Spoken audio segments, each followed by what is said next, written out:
Uma from Uma Parimalam YouTube channel from Vizag kitchen. Today I am going to make fish fry in this air fryer. ఈ air fry వల్ల ఉపయోగం ఏంటంటే మనకి oil తక్కువ పడుతుంది. Good for health. ఒబేసిటీకి, heart patients oil తక్కువ తినాలనుకునే వాళ్ళకి, హెల్త్ కాన్షియస్ ఉన్న వాళ్ళకి ఈ must buy air fryer.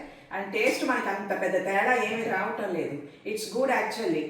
Instead of squeezy oily fish, dry fish మనం డ్రైగా తినచ్చు వితౌట్ స్క్వీజ్నెస్ లేకుండా. ఆయిల్ అలా వస్తూ ఉంటుంది మామూలుగా మనం పెనం మీద వేసింది.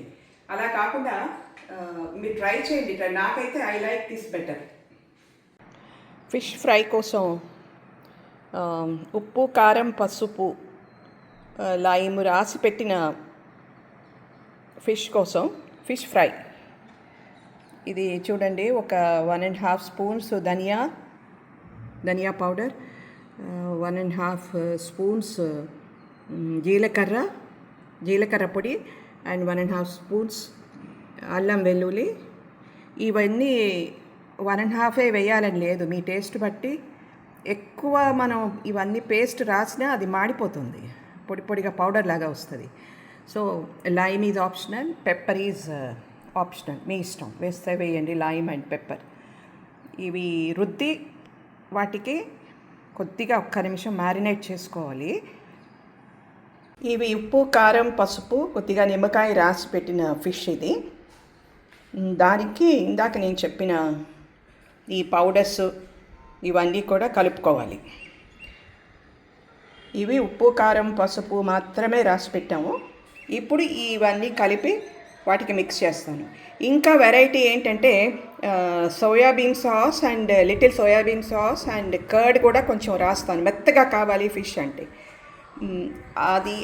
అది కూడా ఆప్షనల్. నేను sometimes I do that way.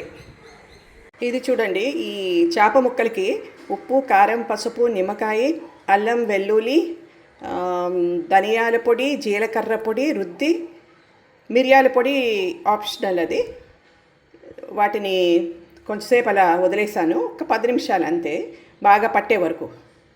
తర్వాత వీటికి నేను ఫైనల్గా ఏం చేస్తానంటే, ఒక బ్రష్ తీసుకొని, బ్రష్ ఆర్ స్పూన్ మీరు కొంచెం ఆయిల్ వేసుకోవచ్చు. ఒక 3-4 స్పూన్స్ ఆయిల్ వేసాను, నాట్ కంప్లీట్లీ ఆయిల్ లెస్. అంటే మనం పెనం మీద జోరుగా నూనె వేసేసి అటు ఇటు తిప్పడం కాదు. ఒక 3-4 స్పూన్స్ ఆయిల్ వీటికి మొత్తం ముక్కలకి పట్టించేసి అటు ఇటు కూడా brush, you can use brush. వాటిని ఇప్పుడు ఎయిర్ ఫ్రైయర్లో పెడతామన్నమాట. ఎయిర్ ఫ్రైయర్లో కూడా కొంచెం బ్రష్తో బేస్ నేను కొంచెం నూనె రాస్తాను. మీరు బ్రష్ యూజ్ చేస్తే పల్చటి బ్రష్ ఉంటాయి మెత్తటివి, ఆ నూనెలో ముంచి ఒక వేరే గిన్నెలో నూనె తీసుకుని ఆ నూనె వాడుకోవచ్చు మీరు. ఇది బ్రష్ చేసి ఇప్పుడు ఈ ఆల్రెడీ అన్నీ రాసి ఆయిల్ కూడా రాశాను వీటిని. ఈ ముక్కల్ని ఇందులో పెడతాను. ఈ ముక్కలు ఇలా సర్దేసి ఎయిర్ ఫ్రైయర్లో అడుగును కూడా నూనె రాస్తాను, ముక్కలకి నూనె రాస్తాను. దీన్ని ఇలా ఎయిర్ ఫ్రైయర్లో పుష్ చేసేటవి. తర్వాత ఇక్కడ సెట్టింగ్స్ ఉంటాయి మీకు. ఈ సెట్టింగ్స్లో ఒక్కొక్కటి అంటే ఇద్దరు కూడా రకాలు ఉన్నాయి. ఎయిర్ ఫ్రైయర్స్లో కూడా కొన్ని సెట్టింగ్స్ క్లియర్గా ఉంటాయి. ఈ దీంట్లో ఫస్ట్ ఆన్ చేసిన తర్వాత ఇదండి ఇట్లా వస్తున్నాయి కదా. ఆల్రెడీ ఇది టెంపరేచర్ సెట్టింగు. ఇదేమో 1 2 3 4 5 6 7 8 9 10 11 సెకండ్స్ పెట్టాను. 11 సెకండ్స్ పెట్టి ఆన్. అదండి స్టార్ట్ అయింది. 180 టెంపరేచర్, 11 సెకండ్స్. మీకు ఫాస్ట్గా అయిపోవాలి, భయం లేదు, కంగారు లేదు, ఏమైపోదు.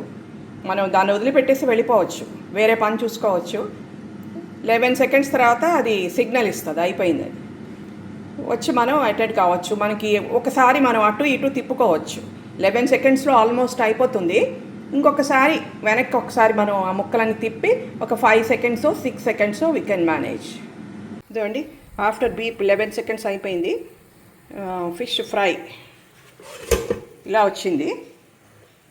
ఇదేంటంటే మీకు ఇంకా కావాలి అంటే మనం ఒకసారి వెనక్కి తిప్పుకొని మళ్ళీ కొద్దిగా ఆయిల్ బ్రష్ చేసుకొని ఒక ఫ్యూ సెకండ్స్ 5 ఆర్ 3 మ్యాక్సిమం, అంటే ఇట్స్ అప్ టు యూ. మీకు నల్లగా ఇంకా కరకర కావాలంటే you can do. But taste ఏం తేడా రాదండి. బయట నూనెతో ఇంకా నిజం చెప్పాలంటే ఇది అలవాటు అయ్యాక నాకైతే ఇదే నచ్చుతోంది. Very tasty. అట్లా స్క్వీజీ ఆయిల్ రావటం లేదు. Okay, fish is done.